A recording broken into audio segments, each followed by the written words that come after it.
out there in the world, I'm going to make this introduction very short because we had technical problems here. I am so proud to be able to present Jodi Shah here. She's been my hero for 3 years, ever since I saw her on TV. And had Hamas not attacked Israel, Bill Jacobson would be here to introduce him. For 3 years, he's been writing about Jodi and covering her story on legal insurrection.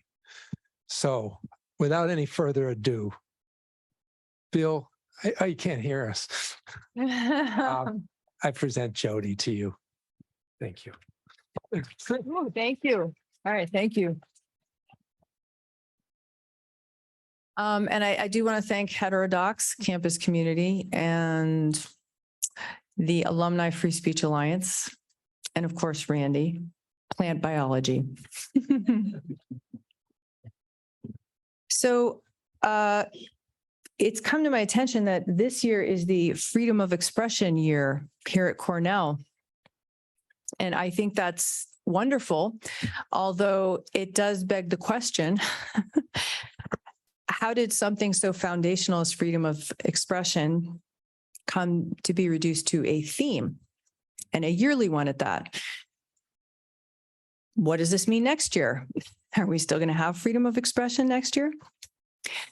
I think it's a good example, if anything, of where we are right now at this moment in time, which means if we have to proclaim freedom of expression as a yearly theme, then it is no longer something that we can take for granted. Okay, so before I get into the meat of my talk, I want to preface it with a definition of critical social justice, which is colloquially known as woke. I'm sure you've all heard that term. Now, although I encountered this ideology, as I call it, as a layperson, and I grappled with it as a layperson because I didn't know what the hell it was, okay?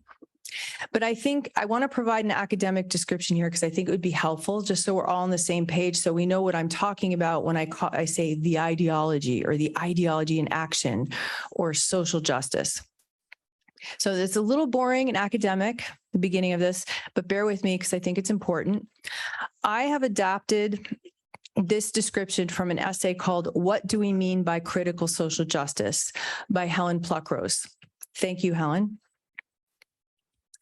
Critical social justice is a theoretical approach to addressing issues of prejudice and discrimination on the grounds of characteristics like race, sex, sexuality, gender identity, etc. It holds that knowledge is not objective, but culturally constructed in order to maintain oppressive power systems. So that's important. It's subjective. These oppressive power systems are believed to permeate everything. They are called things like white supremacy, patriarchy, colonialism, heteronormativity, etc. However, it is believed that most of us can't see these oppressive discourses and systems because they're just the water that we swim in. The marginalized, it is believed, have a greater ability to see them and so have a greater competence to define and point them out. Knowledge is thus tied to identity, aka social identity, and one's perceived position in society in relation to power, often referred to as positionality. CSJ theorists apply their critical methods to analyze systems, language, and interactions in society to uncover these power systems and make them visible to the rest of us. They believe that in this way, social justice can be achieved, provided the rest of us accept our moral imperative to pay attention and accept their interpretations. This is often referred to as doing the work or educating yourself. Now, here's the kicker. Any skepticism or doubt of these interpretations is assumed to be an attempt to preserve one's own privilege if one is from a group perceived as having privilege. If one is not a member of a privileged group, it is seen as evidence of one not having internalized the having internalized the oppressive power system. This is the Uncle Tom syndrome. Okay, so now that that's out of the way, let's talk about my title, Skin Deep, the battle for the soul of Smith College. The reason I use the term skin deep is because this particular battle is about race. And when I say race, I AKA skin color, which is something that we all know, or at least I hope we all know, is something we're born with. It's not something we can change. This battle, in addition to just being about race, there's a lot of facets to it. One is that there is litigation. In December 2021, I filed Shaw v. Smith in federal court. That's me, Jodi Shaw Smith. I'm claiming that Smith violated my rights under the Title VII of the Civil Rights Act of 1964. I am claiming discrimination, hostility, harassment, retaliation, and constructive dismissal. This battle is very personal to me. I was not just an employee of Smith, I am also a Smith alum. I graduated from Smith in 1993 with a degree in anthropology.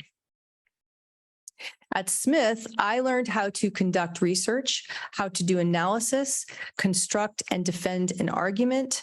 I learned the importance of things like context, history, class. I learned how to express myself freely. But perhaps the most important thing I learned was how to change my mind. Now, certainly I continued to hone these skills after I graduated from Smith. But Smith was really my launch pad. And it is ironic, I think, that these skills are the same ones I relied on 25 years later when I returned to Smith as an employee to help me figure out what the hell was going on, because I really didn't know. Now, college is about a lot more than academics. Smith is located in Northampton, Massachusetts. And Northampton of the late 80s, early 90s was a veritable Shangri-La to me. An artsy, liberal, intellectually sophisticated town. In other words, the perfect place for a budding young liberal feminist to come of age. And come of age I did. I blossomed at Smith, socially, intellectually, and politically. So when I say this battle is personal, it's because for better or for worse, Smith is an integral part of who I am. And lastly, this has been and still is in some ways, not just a battle for the soul of Smith College, but a battle for my own soul. And that, I think, is the real story here, which is how did somebody like me, a lifelong liberal, myself a product of Smith, come to be standing before you today? Matthias Desmet, who wrote The Psychology of Totalitarianism, it's a great book, highly recommended, said, "This is not a political problem, it's a psychological one." Now, Desmet made this statement during the time of lockdowns, but I believe it's applicable to the problems I encountered at Smith and the ones we face in our culture at large. That is not to say that this particular ideology doesn't affect some people of certain political leanings more than others. We all know it does. But what I believe Desmet was getting at is that we are all vulnerable simply by virtue of our wiring as human beings to succumb to things like this, things that oftentimes seem good on the surface, but are ultimately quite harmful. And I want to be clear, ideas in and of themselves do not hurt people, no matter what anybody tells you. Critical race theory, for example, is just that. It's a theory. Theories can't jump out of books and hurt people. It's people that hurt people. And when these ideas, it's when these ideas are put into action in the form of policies and practices, written and unwritten, that people get hurt.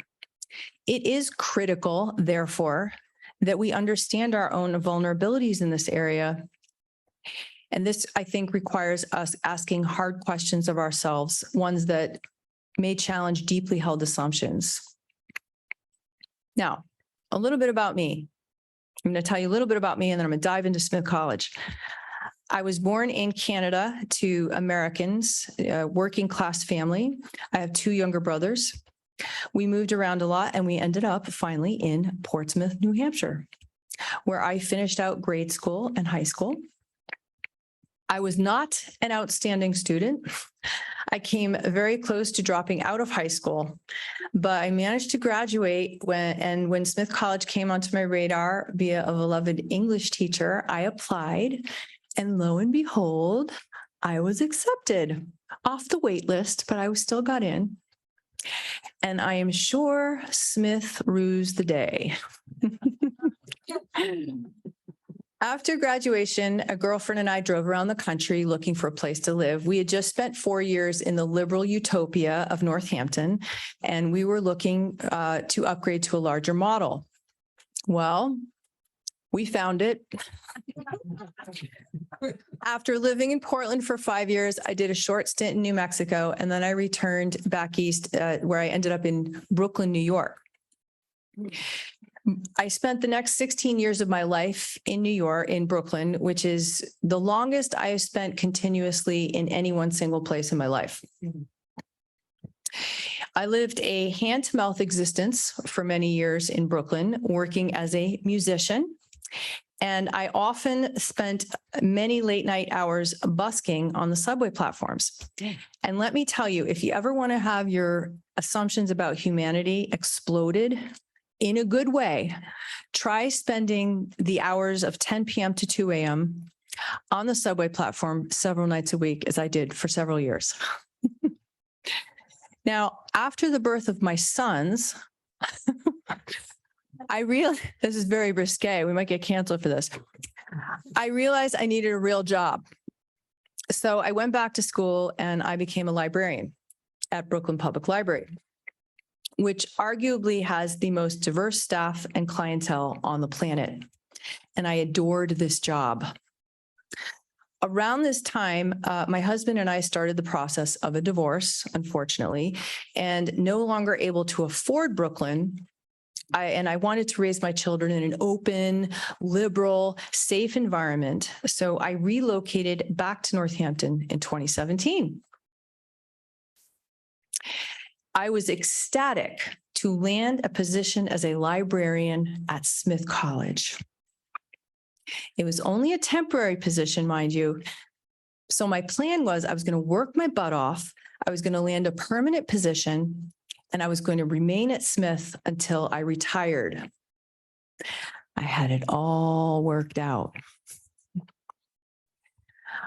Almost right away, I knew something didn't feel right. It was at Smith that I first heard that systemic racism is still a big problem, not only in this country, but on the Smith campus. I heard about things like white privilege, diversity, equity, and inclusion.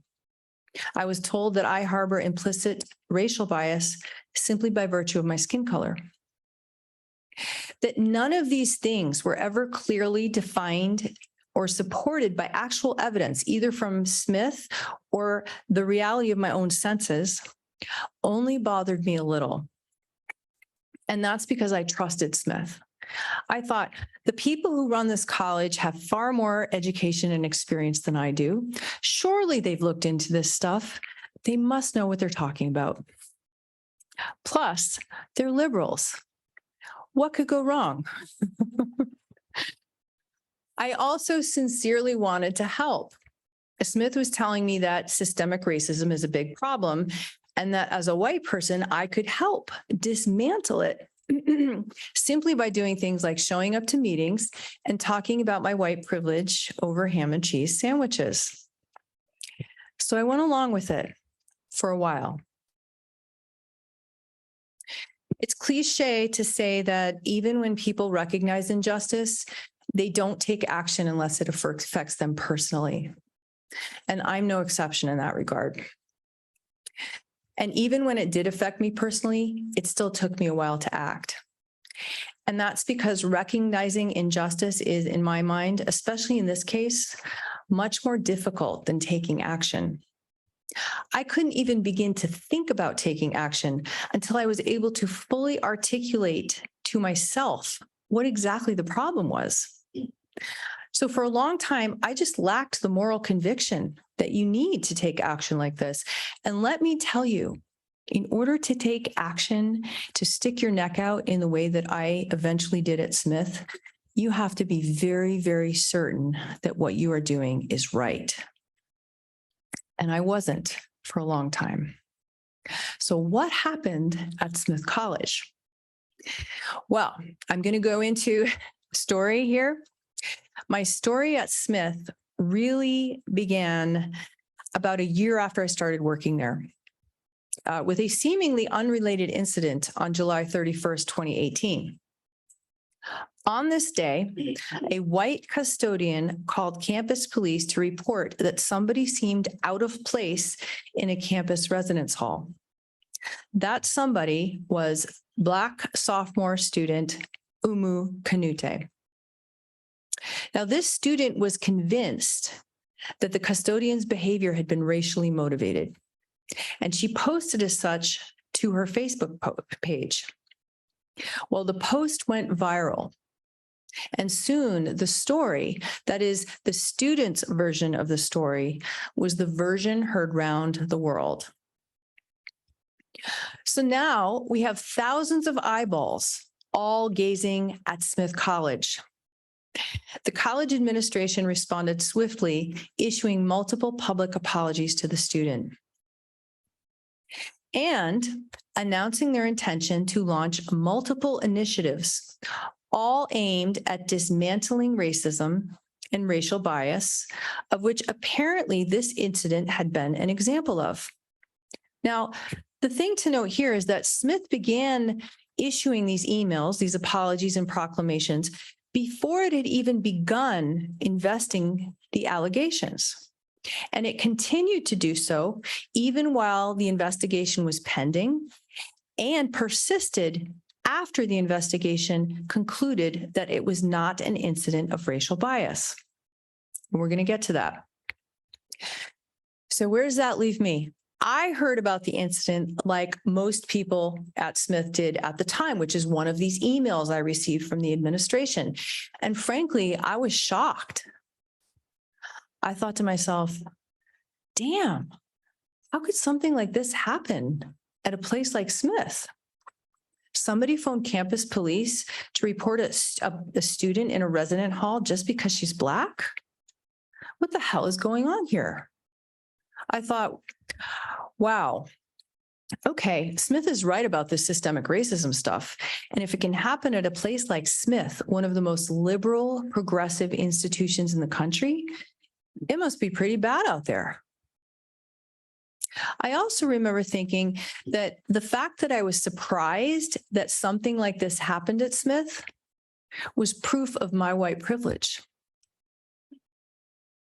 Now, at some point, the student, now emboldened by an entire institution and several news outlets that were pushing her version of events, demanded to know the identity of the caller. When Smith refused, so they got that right. When Smith refused, she took matters into her own hands. She searched through the Smith staff directory and found two individuals that she thought resembled people involved in making that phone call. She then posted the names and photographs of theyese individuals to her Facebook page, which, remember, there's a lot of attention now on her Facebook page. These two staff members were custodian Mark Patnaud and dining staff worker Jackie Blair. Both longtime employees of Smith, both of them white, and neither one of them involved in any way in making that phone call. However, thanks to the student, they now had thousands of eyeballs on them, many of whom belonged to people who believed that they were racist. And let's face it, there are few things worse in our culture right now than being called racist. Although the student did end up removing their names and information from her Facebook page, the damage was done.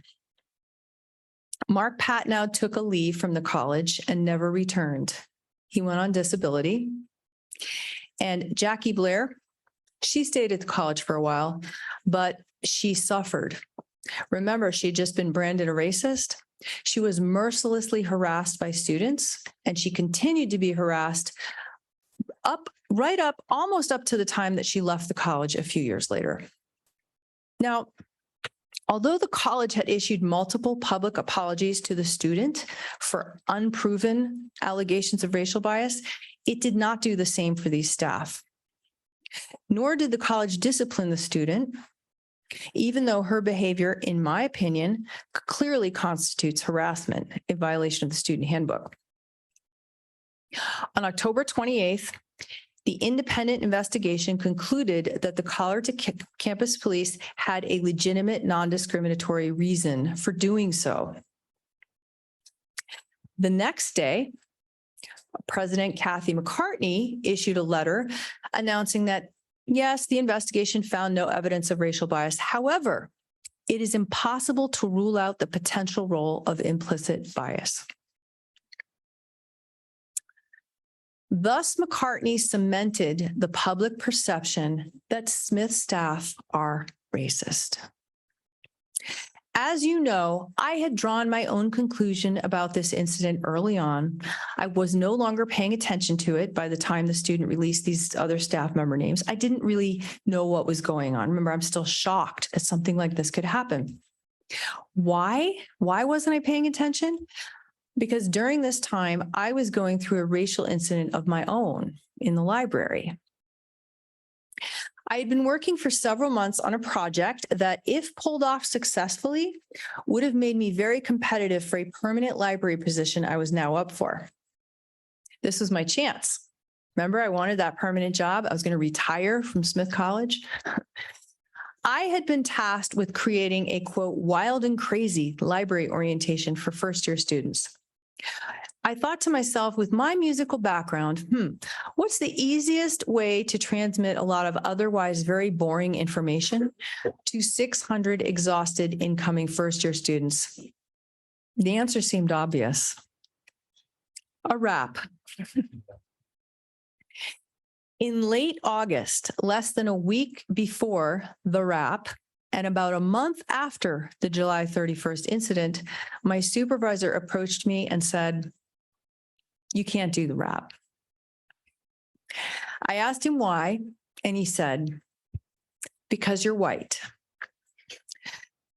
Now, for those, I just want to interject here, for those of you who aren't familiar with this part of the story, and this is a small part of the story, rest assured, well, maybe actually, no, it's a big part of the story.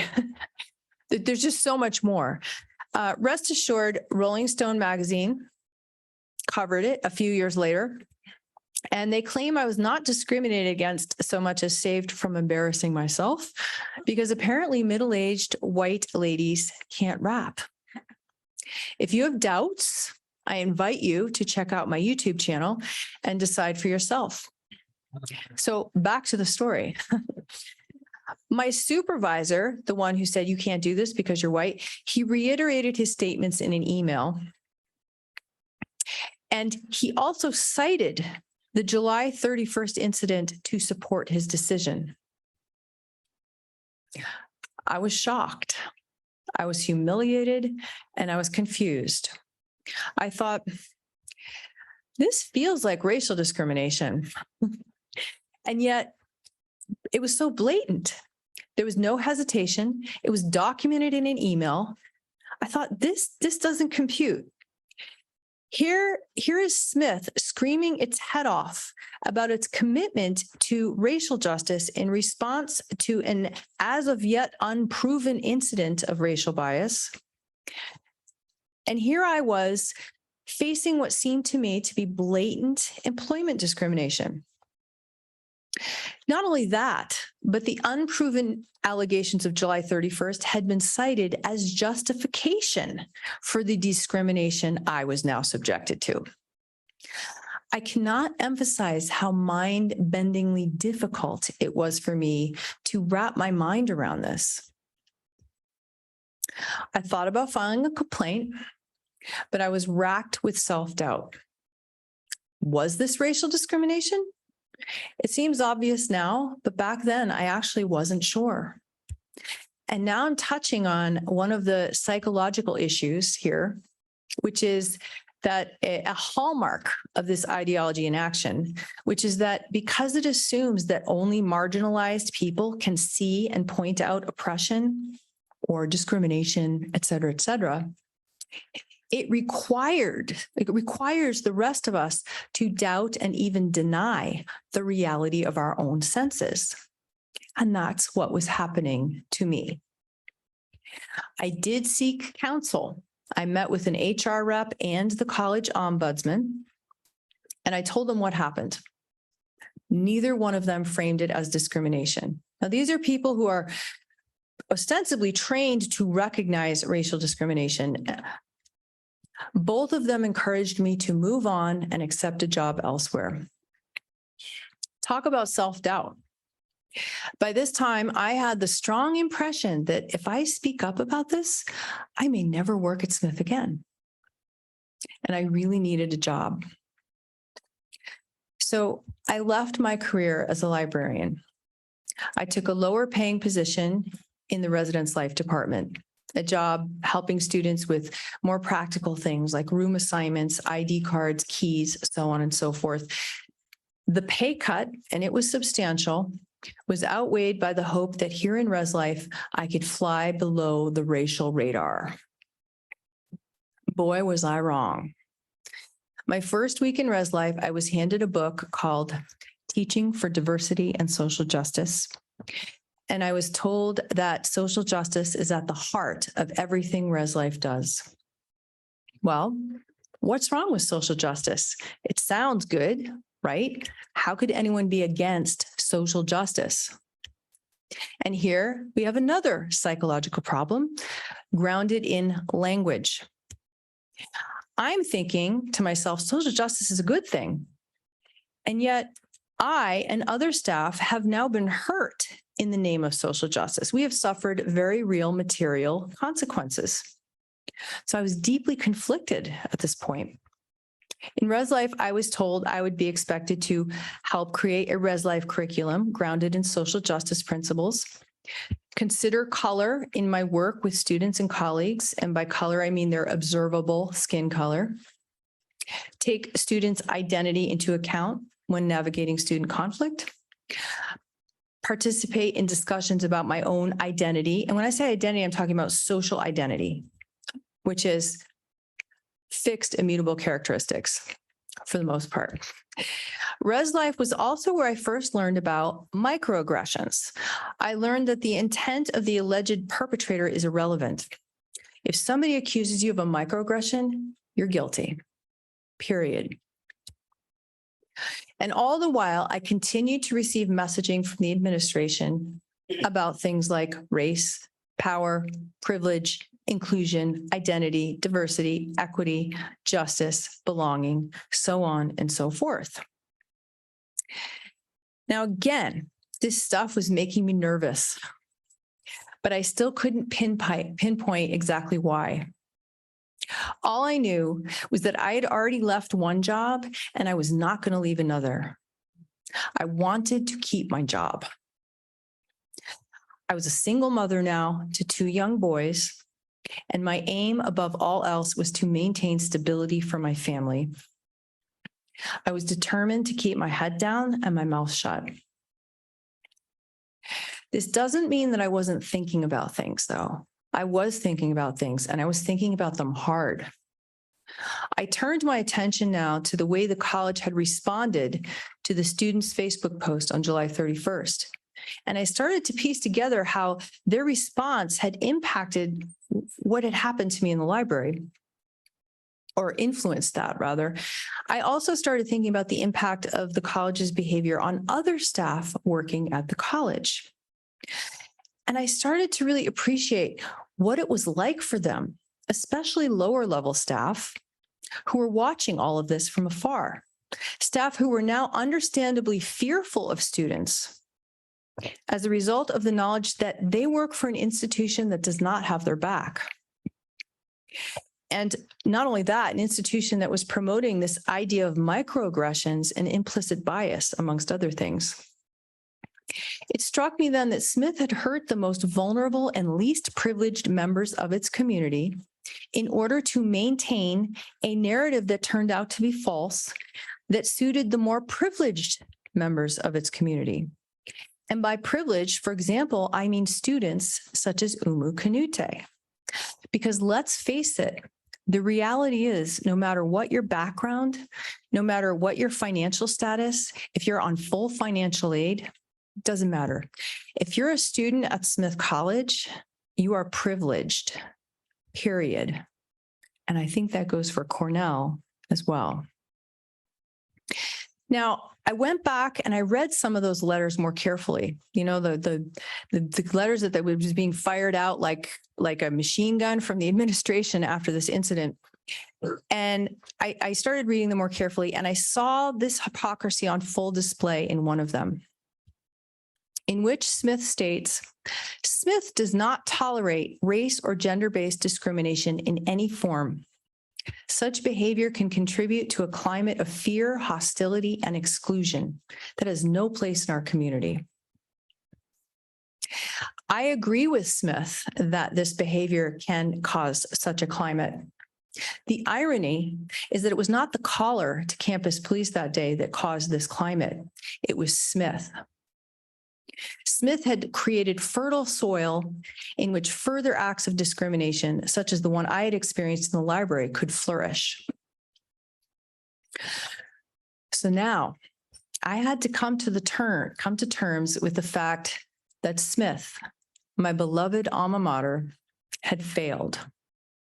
It was not the institution I thought it was. And this was heartbreaking. It really was. That was hard for me. An equally troubling thought was that these moral failings were coming from my own tribe. They were coming from the left. As a proud alum and lifelong liberal, my identity was officially challenged. Now, it was during this time that I started to venture outside my information bubble. Now, this is scary for somebody like me.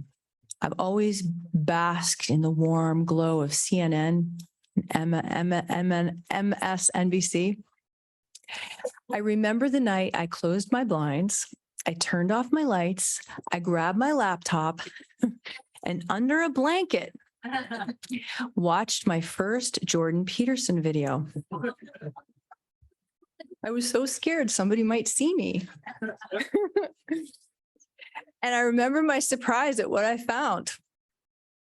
A reasonable, level-headed, articulate man. I was encouraged by this, so I kept going. I paid close attention. Anytime my colleagues referred to a public figure as a white supremacist, I would jot down their name and then go home and check them out. And more often than not, what I found was a reasonable, measured, and sane human being. I had other epiphanies during this time, such as I knew now that the reason I had a hard time understanding exactly what Smith meant when it used terms like social justice or systemic racism or inclusion was not because I'm dumb. It's not because I have less education than the Smith admins. It's because they were using an entirely different dictionary than I was. And I came to understand that this is not the same as this. And that this is not the same as this. That's Rosa Parks, by the way. My conviction grew. I started to reach out to colleagues behind closed doors, and they confessed that they felt the same way I did. This was validation now I had by peers working in the same environment, and this did more to strengthen my resolve than anything else. Because let's face it, every time my mother was sick of hearing about Smith College. Every time I called her up to tell her something else had happened, her stock response was, "That's weird." Yeah. And this is another thing.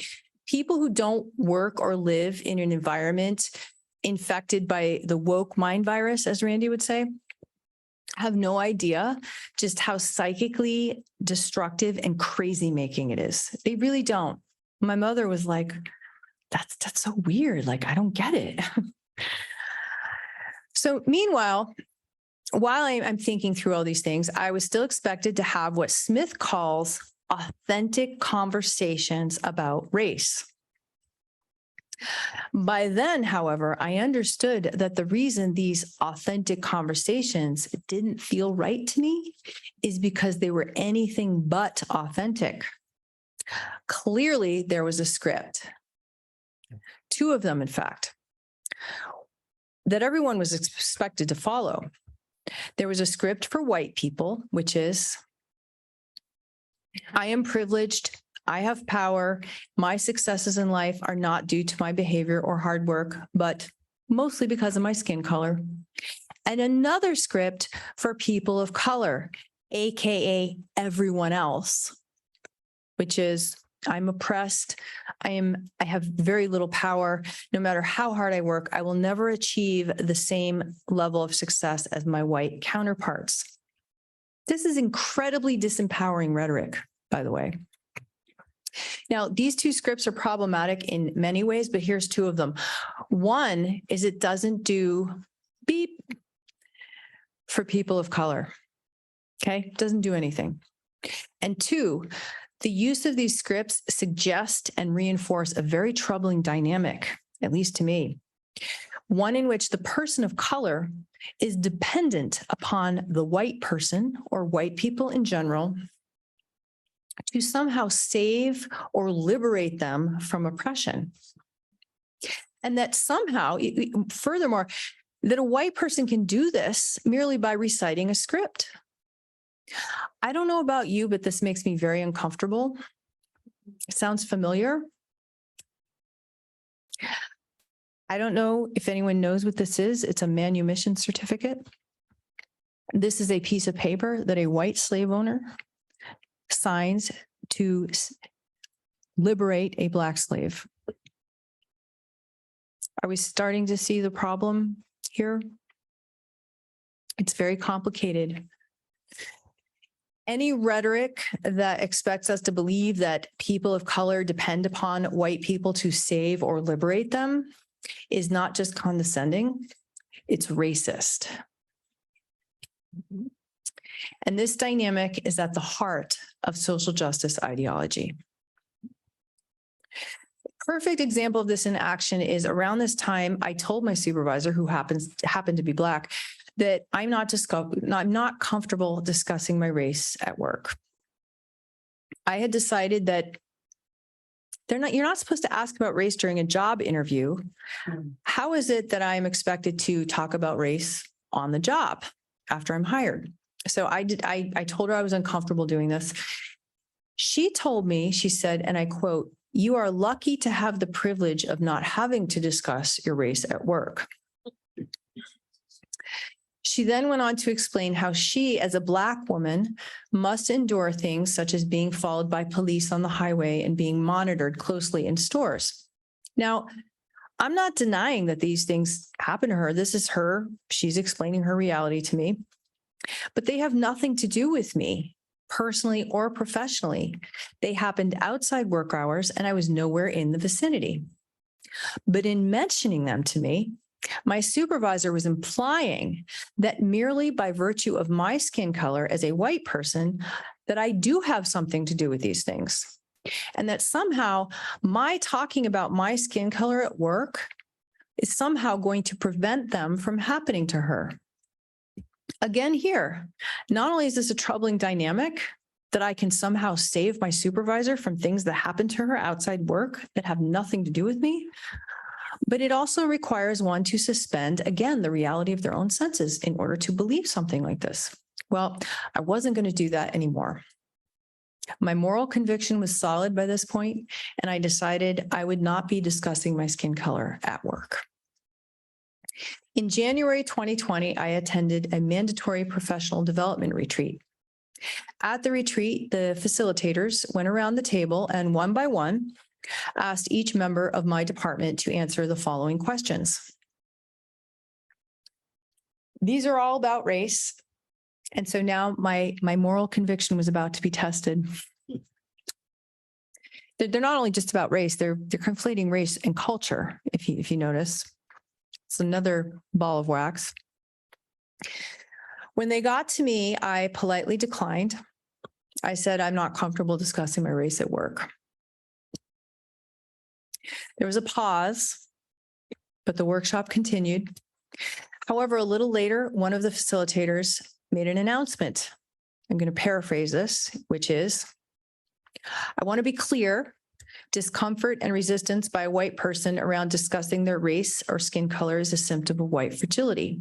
The white person may seem like they're in distress, and you may feel the urge to comfort them, but it isn't real, it's a power play. So now we have here what I started with, the definition is that if you are skeptical or doubt this ideology, it is proof that you are upholding it. You're clinging to your privilege. So just like that, a line was crossed. Obviously, she was referring to me. I was the only one to abstain from discussion. So for the second time in my short career at Smith, I'd been singled out by my skin color, and I had been humiliated in front of my colleagues. I was publicly shamed. And let me tell you, all the moral conviction in the world cannot spare you from being publicly shamed. It's very effective. And this, my friends, is how an institution like Smith is able to persist in such legally and morally questionable behavior. It's because we go along with it, either out of a desire to be seen as good, which is the carrot, or a strong desire to avoid being seen as bad, which is the stick. Both are powerful motivators, and once established in the culture of the local community, the law becomes meaningless. In addition to the public humiliation I endured, now that my abstinence from discussing my skin color at work had been framed as an act of aggression, I was no longer in a position to keep my head down and my mouth shut, was I? I knew there would be more workplace discussions in the future in which I would be expected to talk about my race. And I knew that my colleagues and supervisors would now be watching me closely to see what I would do. And I knew also that if I did not comply, public shaming was a strong possibility, or worse. I decided then I had no choice but to file an internal complaint of discrimination and hostility. Now, I could have filed one outside Smith, could have hired a lawyer, but I didn't do that. I filed it internally at Smith. I wanted to resolve this internally. So that's what I did. And what happened next was stunning, even to me.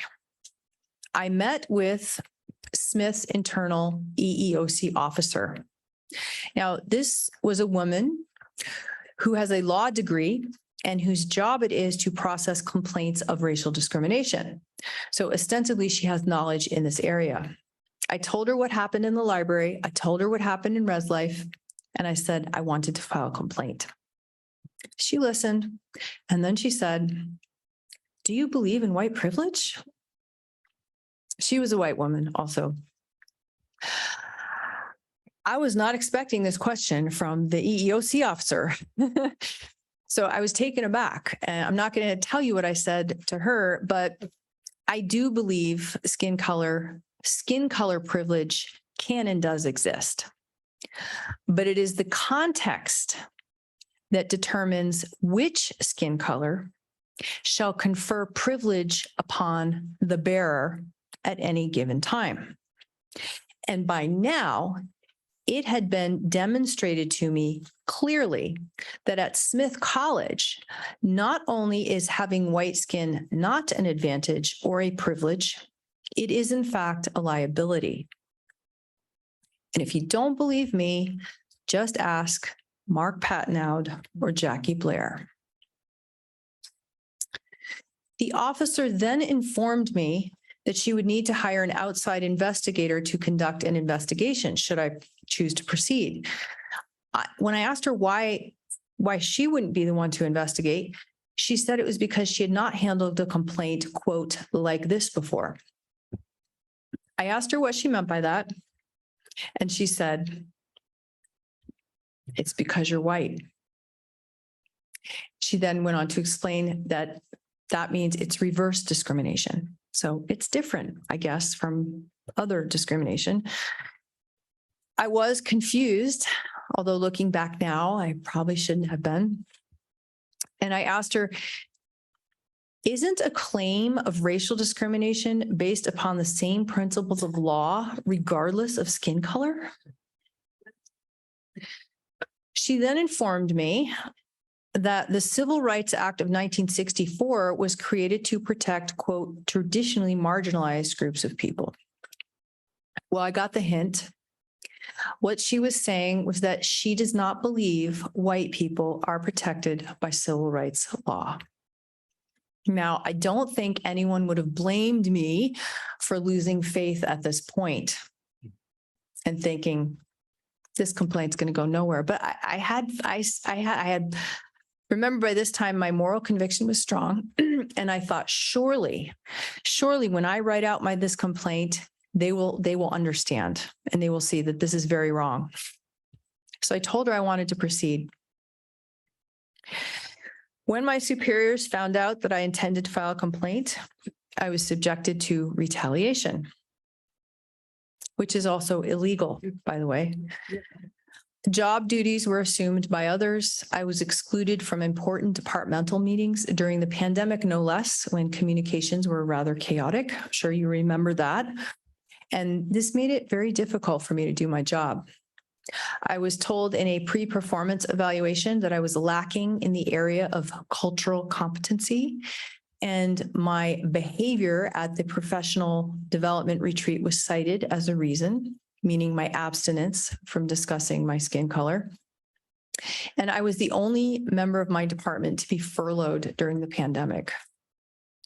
I submitted my final letter of complaint in May 2020. It took me 3 months to write it. It was 70 pages long. So you guys are getting the bare bones. This is the bare bones.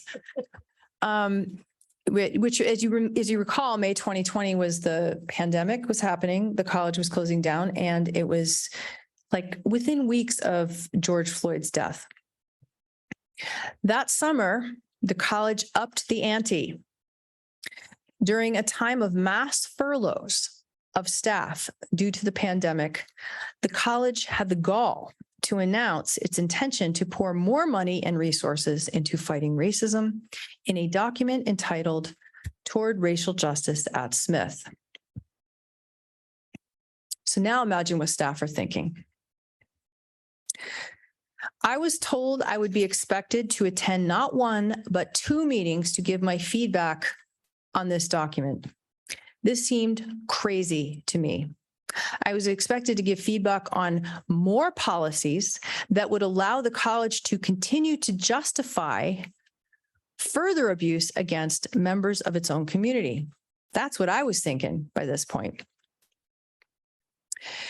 Plus, I'm like, why are we furloughing all these people? You're spending money on this. It did not compute. After all that had happened, I was understandably nervous about attending such a meeting. With my complaint still pending in late October, my complaint still had not been resolved. I sent a final Hail Mary email to several members of the upper administration asking for help. Nobody responded. And there were members of the president's cabinet on this email. I realized at that point that I was going to have to take more drastic measures. So on October 27th, 2020, after exhausting all internal remedies available to me at Smith, in a last-ditch effort to engage the administration about the racial hostility I was encountering in my workplace, I released my first YouTube video. In my video, I don't know if you've seen this video, I calmly explained the situation. And I asked Smith to stop engaging in racial prejudice against me and stop asking me to do it to other people. In other words, I was simply asking them to adhere to existing civil rights law. I don't think I was asking for too much. Well, the video went viral. Apparently, I struck a nerve. Apparently, this is happening at many places across the country. And I soon found myself at the center of a national media firestorm. Unfortunately, instead of engaging with me about the content of my video, Smith chose to double down. 2 days after the release of my video, the administration publicly humiliated me for the third time by denouncing me in a letter to the community. Now, note the language here. Does not speak for the college or any part of the college. I am a Smith College alum, and at this time I was also an employee. So certainly I was speaking for some part of the college, even if it was just me. What they were saying is that what they were doing was, she does not belong to our community. That's what they were doing. They were distancing themselves from me. For all their talk of inclusion and diversity, Smith had shown the world its hand. The investigation into my complaint was hurriedly concluded right about that time. And rather unsurprisingly, by this point, the investigation found that there was no evidence Smith had committed any wrongdoing against me. I was subjected then to further retaliation, culminating in being placed under investigation. By this time, I'd suffered a lot. The college had denounced me publicly. And remember all those peers who had agreed with me behind closed doors? They now distanced themselves from me. My workplace, which I guess I can understand, right? But it hurt. It really hurt. And my workplace environment had now, I was essentially a head on a stick, right? That's the term. My workplace environment had now become so hostile, I couldn't fathom continuing to work there without suffering a complete breakdown. And remember, I have a family I'm trying to take care of. Smith put me through hell, merely for attempting to assert what I see as the most basic of rights, which is the right to work in an environment free of discrimination, hostility, and harassment. On February 19th, 2021, I resigned. 5 days later, the New York Times published a front page story about the July 31st incident and all the ways the college had mismanaged it. I'm proud to say that this article happened largely due to my efforts.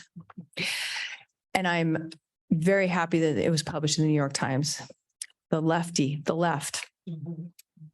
If you have not read it, it's an excellent analysis of what happened at Smith in the wake of July 31st and the class issues at play, especially. So now what? Well, the battle continues. And I guess the question that I'm left with and that we're all left with at this point is the same question I asked the EEOC officer that day when I went to file my complaint, which is, isn't a claim of racial discrimination based upon the same principles of law, regardless of skin color? I'm hopeful that a court of law can answer that question for all of us once and for all. Thank you.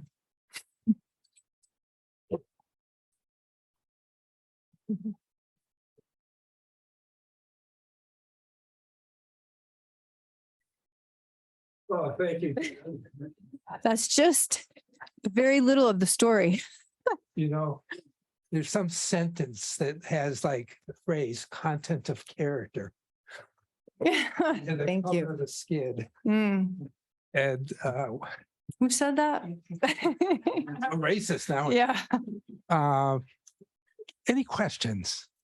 Yeah, I'd love to have some questions. Even if you just need to summarize. Thank you. Even if you, Lawrence Lyon, Dryden, New York, even if you just need to summarize, you left off a full 2 years ago, if I'm not mistaken. Yes, in 2021. That's right, February. What has eventuated since then, and is the legal action still in play? Good question, Lawrence. I'll start with the last part. The legal action is still in play. We are in discovery And I've never done this before, so it's unfamiliar, but that's where we're at. We're in discovery right now. And it's not easy. It's not easy to be a single individual suing a multi-billion dollar endowed institution such as Smith. But it is proceeding. And then the other part of your question, what has transpired since then? Well, a lot of things. I've been trying to piece back together my life and spend time with my children. I've been doing my music. I am a musician still, remember the rap? So I've been doing my music, working on projects, creating some videos.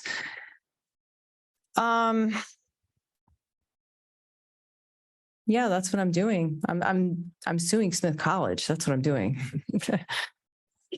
And I do hope to be gainfully employed soon, however. There aren't a lot of people. When you work in the information sector, as I did, most hiring committees who are hiring people for those kinds of jobs tend to Google you before you show up. And my name is now permanently plastered across the internet.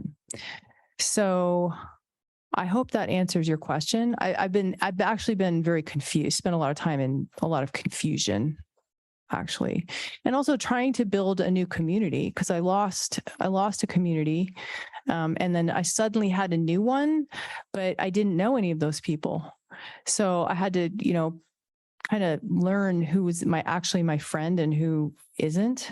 So there was that. So that's what I'm doing. Does that answer the question? I have a few observations. One, HR is not on your side. Is that true at Cornell as well? No, never, anywhere.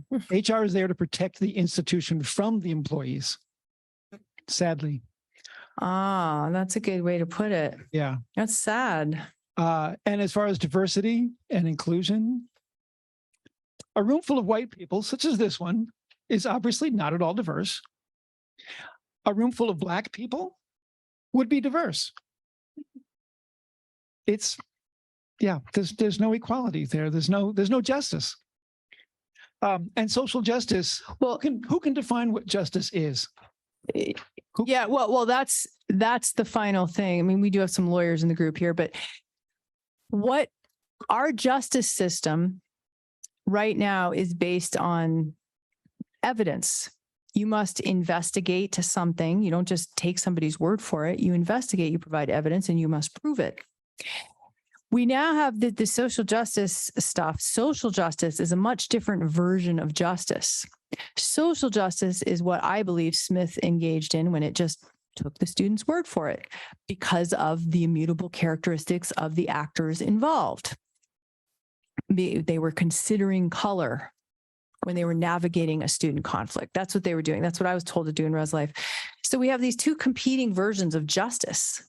How are we going to mate out justice?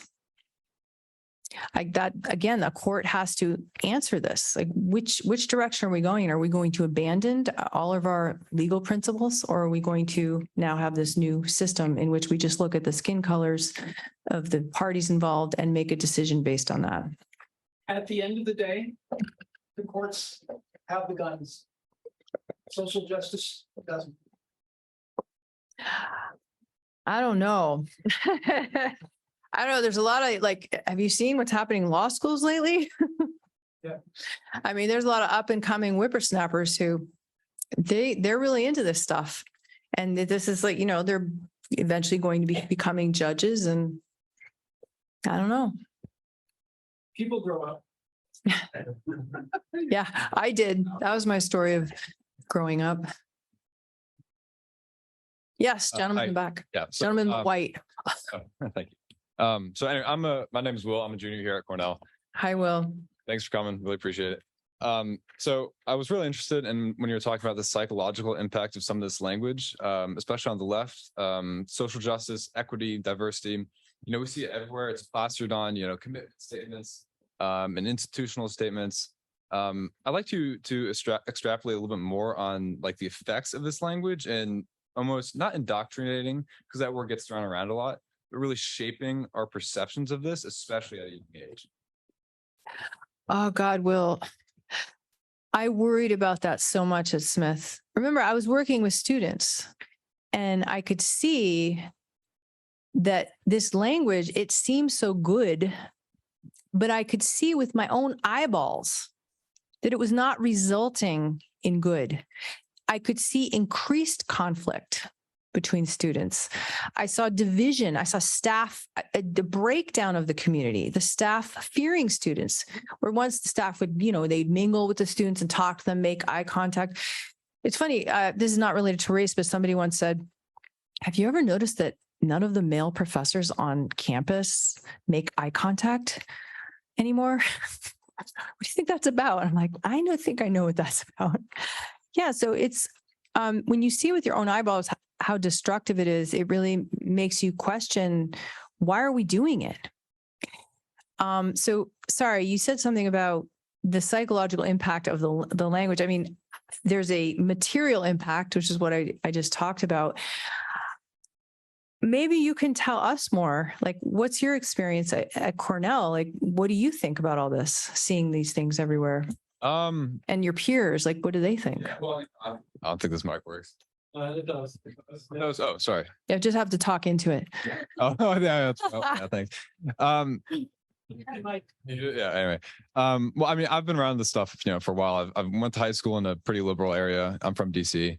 And so, I grew up with that a little bit. I've seen it for 3 years here. And, it's kind of, it kind of creates a glossing effect where you almost don't really necessarily believe in, I'm just speaking objectively.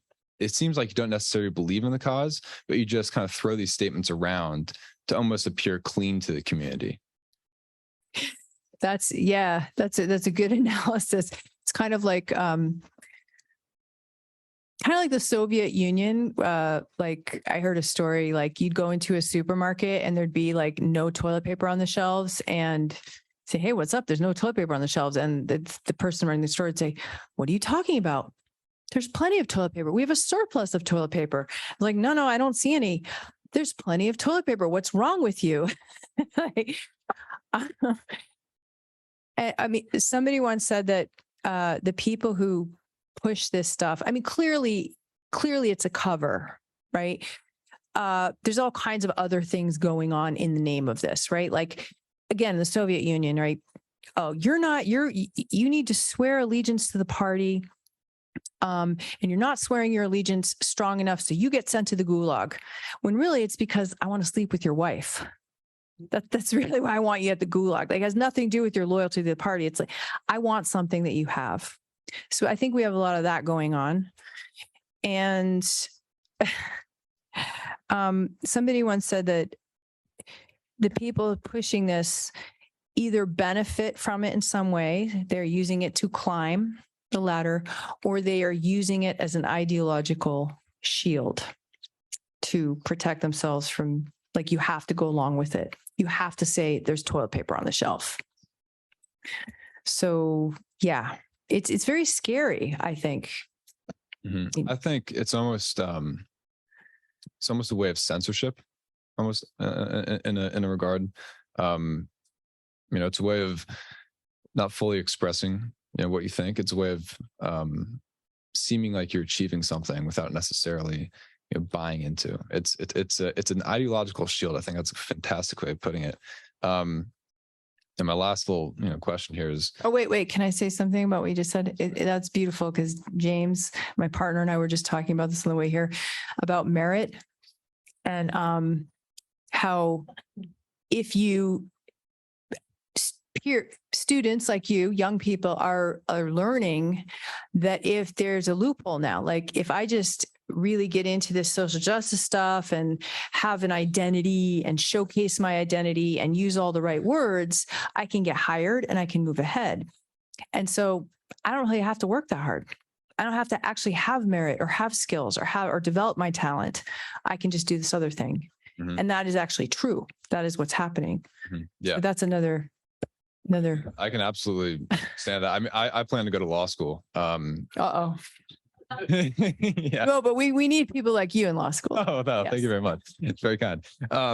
So, and I don't think anybody in the room could really answer this, but where do we go from here? Yeah. How do universities solve this problem? Like, where does it start? Well, like I said, it's a psychological problem. Yeah. And so I think it's a problem on of the left, really. And unfortunately, the left has control of just about every cultural institution in our country, which makes it difficult. But ultimately, it's individuals. I mean, like me, back in 2018, when all this stuff started happening at Smith, I didn't know what the hell was going on. So I had to figure it out. And like I said in the talk, the number one thing that helped me was validating the reality of my own senses. And I always tell everybody, start with that. Just find one other person who is not crazy, I guess, who can say, yeah, you know what, this stuff is weird. Like, what's going on? And then together kind of work through, why is it weird? Like, what is going on? And then once you get there, once you have that kind of validation, your moral conviction grows. And then eventually, hopefully, speaking up. Because if you speak up, I know it's very, very difficult, but if you do speak up in a room full of people, it's very scary. Even if nobody says anything, if nobody says, I agree with you, there are going to be many people in that room who are deeply impacted by the fact that you spoke up, and are going to say, wow, okay, you basically validated them.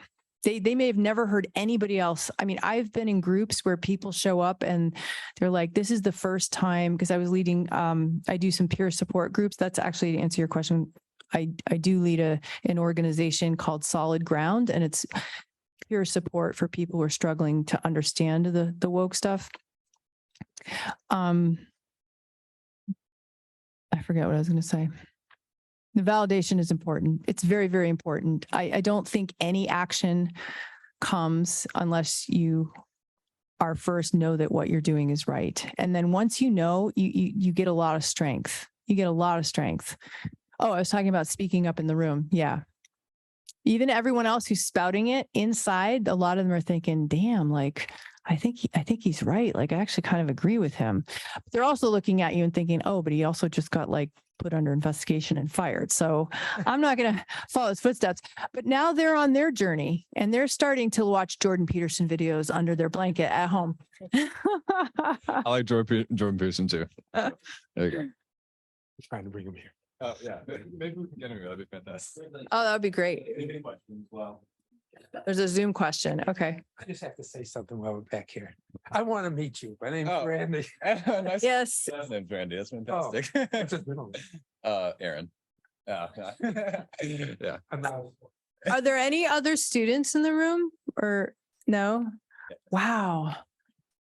So Yeah, we're all students of life. I have something in my introductory introduction that says just being here was an act of courage. So especially I want to thank you. Wait, your name's Aaron or Will? Will. Oh, Will. Let's have a round of applause for Will. The Cornell, the sole Cornell student that showed up.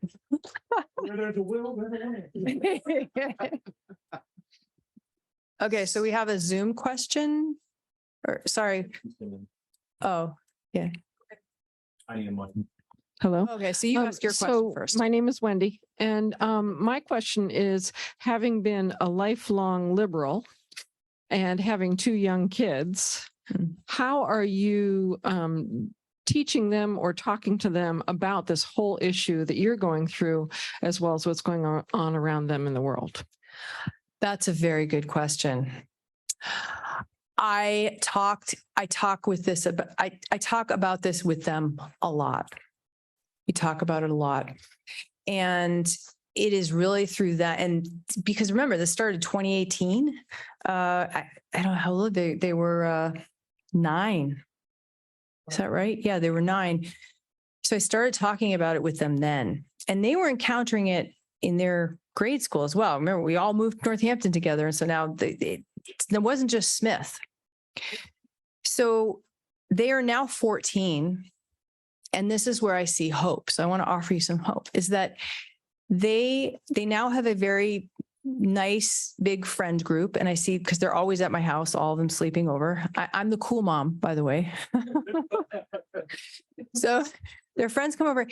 They talk about this stuff with each other and they make fun of it.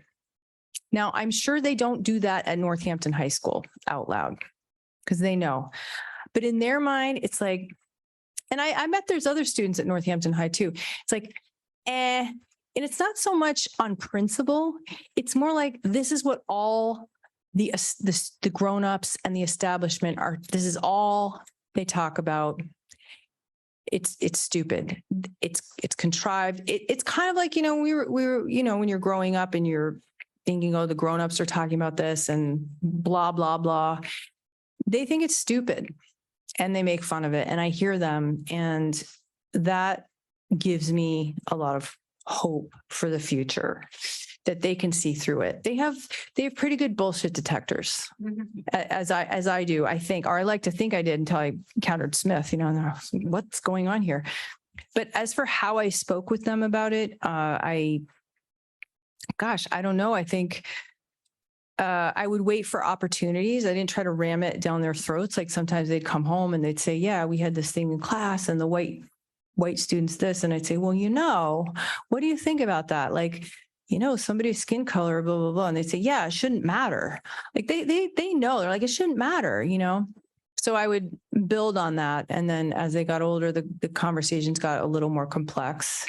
And now they don't really need me anymore. I feel pretty good about them. They seem pretty centered.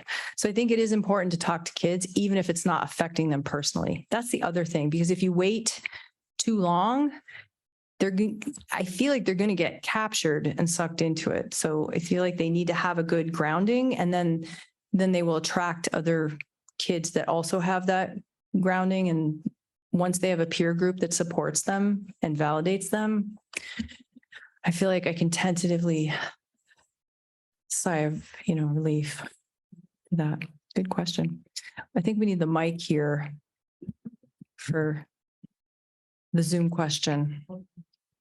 Down front. One I can read it for you.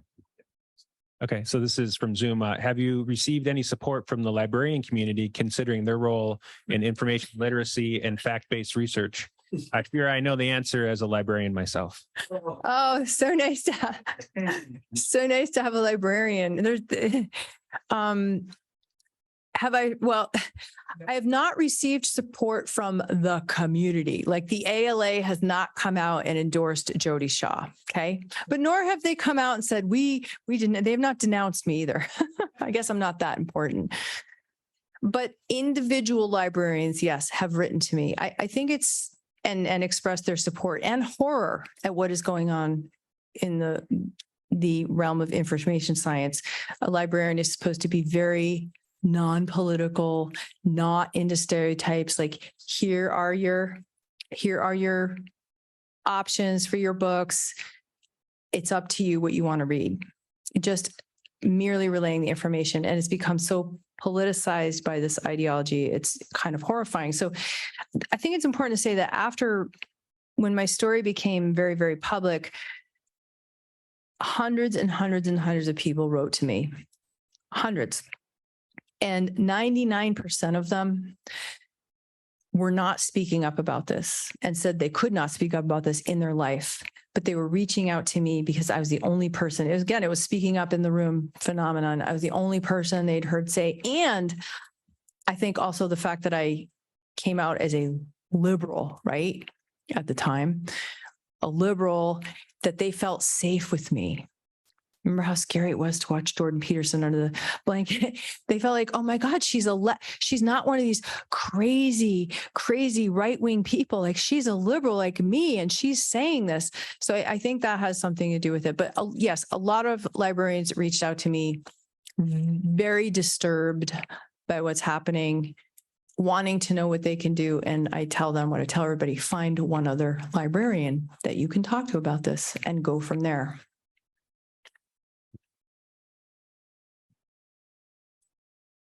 You had a question too, right? No? Yeah, you. Okay, we'll go with this guy. While I'm talking, he'll get up the courage. So if hypothetically you could eradicate the woke mind virus, that would leave a gaping hole, a void of philosophy and belief for a lot of people, and so I wonder, what would you, maybe that's the answer, but Jodi, I'd like to know, what would you replace it with ideally? What would you hope people adopt instead of the woke mind ideology?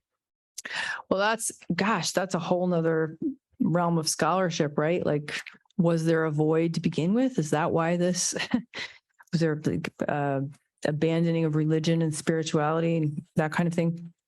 Sure. Clearly it gives a lot of people a lot of meaning. I think that's what you're talking about. Like, it makes them feel like they have a purpose and they have meaning, and what would we do without it? Which would seem to indicate a crisis of meaning in our culture. So what I like to say is that it's a saying by Terence McKenna. Actually, I think it's Plato. But Terence McKenna talked about, you know who Terence McKenna is? Anybody here? You do? Okay. He's the mushroom man, magic mushrooms. He's kind of like a plant guru of sorts. He said that we're not going to agree on what the truth is. And we're probably going to fight about what is good. But we can be mostly sure that we can have a consensus on beauty. What is beautiful? And so I'm going to start there. I'm going to focus on the beautiful. And from the beautiful shall come the truth. And that was, I think it was Plato that, and now I'm an artist, so I'm biased, of course, but I do believe that there are universal truths and that they stem, if we focus on beauty in our lives, that the rest will follow. So I think it's very important to all the artists out there that you need to get to work. Start creating things that are beautiful, not creating things that are basically just essays in disguise about social justice. We don't need that. We need things that are going to unite us and connect us.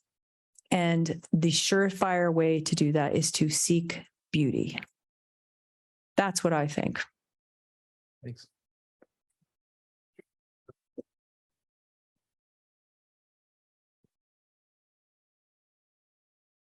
My question is, well, as you know, I've been following this from the get-go, so your story is all very familiar to me.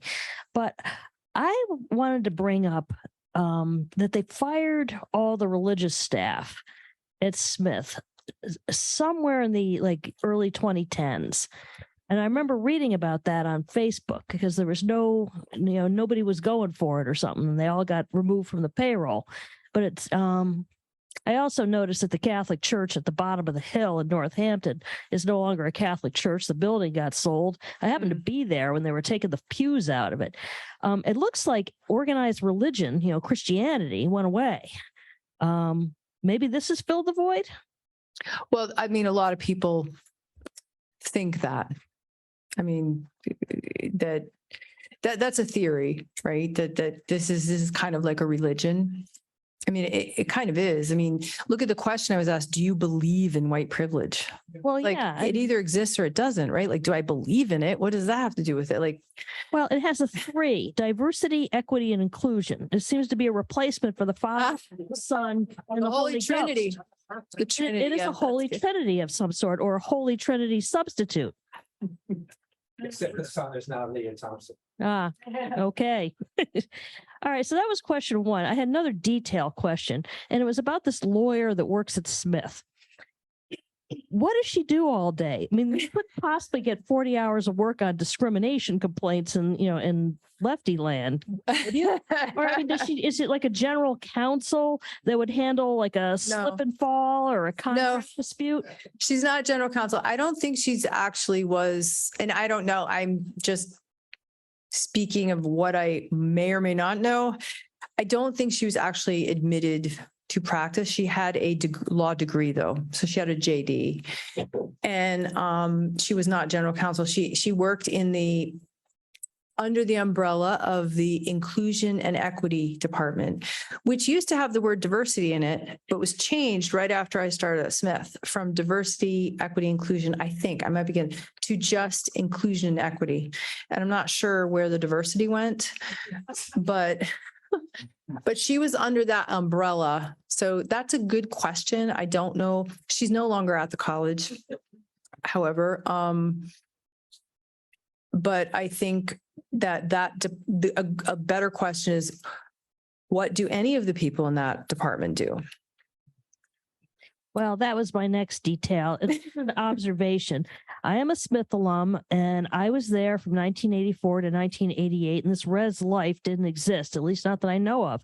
We had a head resident of the house who was a senior, who, for taking the job on, got to live in the big suite. And if there was any room changes, it was a secretary someplace that, would look up, well, where's there a room and where's an opening, this whole business of having some kind of co-curriculum pushed into a my house. Lord. Yes.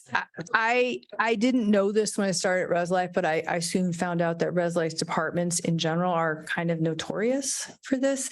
And I did speak to some of the faculty at Smith behind closed doors, whom I no longer speak with, who expressed no small amount of resentment at the Res Life department for establishing a co-curriculum, because there was like, they don't know, this is very academia type behavior, like, how dare they? They're not PhD, like they're just like have masters in education, and why are they creating a curriculum to compete with my curriculum? The Res Life departments used to be just that. That's where you go when you need a room, or when you need a key, you got locked out of your dorm, or there's some student conflict, interpersonal conflict, basically responsible for the physical well-being of the student and perhaps some of the social developmental stuff, right? The non-academic stuff. There was a clear line, academic, non-academic. And now that's a good point. It's now getting very blurred. And I guess people who get master's degrees in education, a lot of these master's degree programs are thoroughly infused by social justice ideology. And that is a main thing that they teach these people, who then go on to work in Res Life departments and overhaul them. And they become all about social justice and teaching that to the students in the houses. So yes, it's very different from when we went to Smith. It's also a lot more expensive.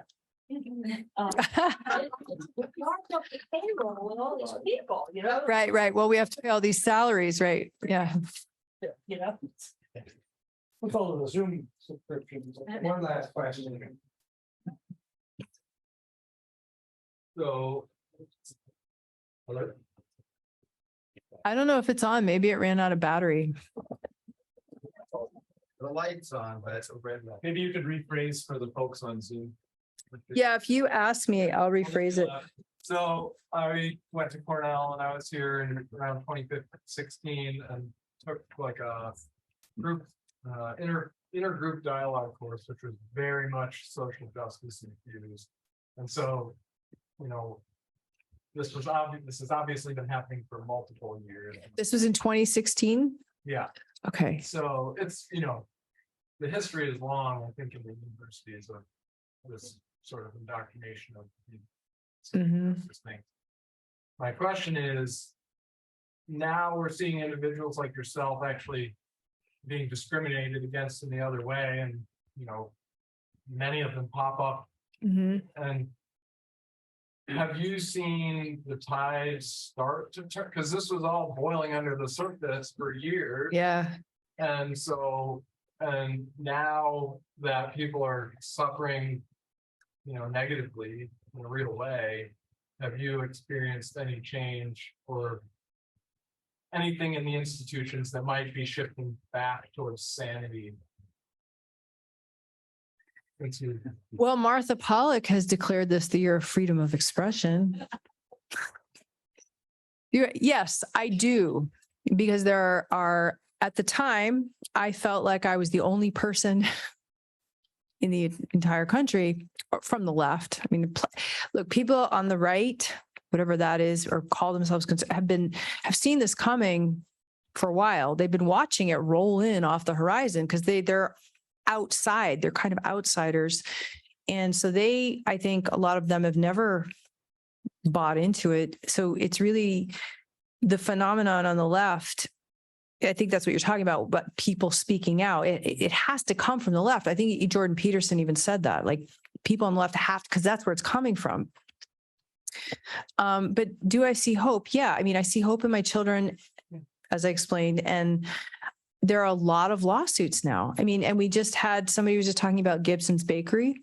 That was a huge win against Oberlin College. They won on the appeal as well.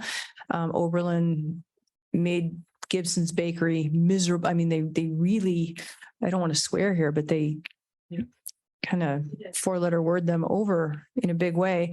There was just a suit somewhere in the mid-Atlantic, a executive pretty high up. He got like, I don't know, double-digit millions of dollars. He was fired, he claims, because he was white, and he won. And there was a Starbucks case. Now, this isn't academia, but these cases mean something. They mean something, yeah. So I do have hope. I feel like a lot more people are talking about it now than were, even since I started talking about it. It just feels like there's a lot more people. And you can tell that because when I started talking about it, it just exploded. Like my life exploded. And then a friend of mine who I met afterwards, like he stood up to Paul Rossi. I don't know if you know him, at Grace Church School. Oh my God. Oh my gosh. He's such a good friend of mine. Paul stood up at Grace Church School. I don't know if you sort of know the story. He was a teacher and he recorded the headmaster. But it's sad, but the more people speak up, the less of a big explosion it is. But I think that's a good thing. It means that it's becoming more common. So I do have hope. I see every day more and more people speaking up. But I think a distinction I want to make here is journalists and academics. My apologies to academics. I think that the people speaking up, it's important for academics to speak up and it's important for journalists to speak up, but people on the ground like Mark Patnow and Jackie Blair, they're not paying attention to what FIRE is doing. They don't know what FIRE is. They don't know who Randy Wayne is. They're not reading Barry Weiss. They're just going to work and totally confused. So the speaking up needs to happen from the ground up. Unfortunately, like you first have to build your moral conviction. And that's why it's encouraging to see these parents showing up to school board meetings and speaking out, because that's the ground. They're not academics or journalists like debating what the theory of CRT and why critical social, like they don't even necessarily know that. They're just like, this is wrong, so you have to stop doing it.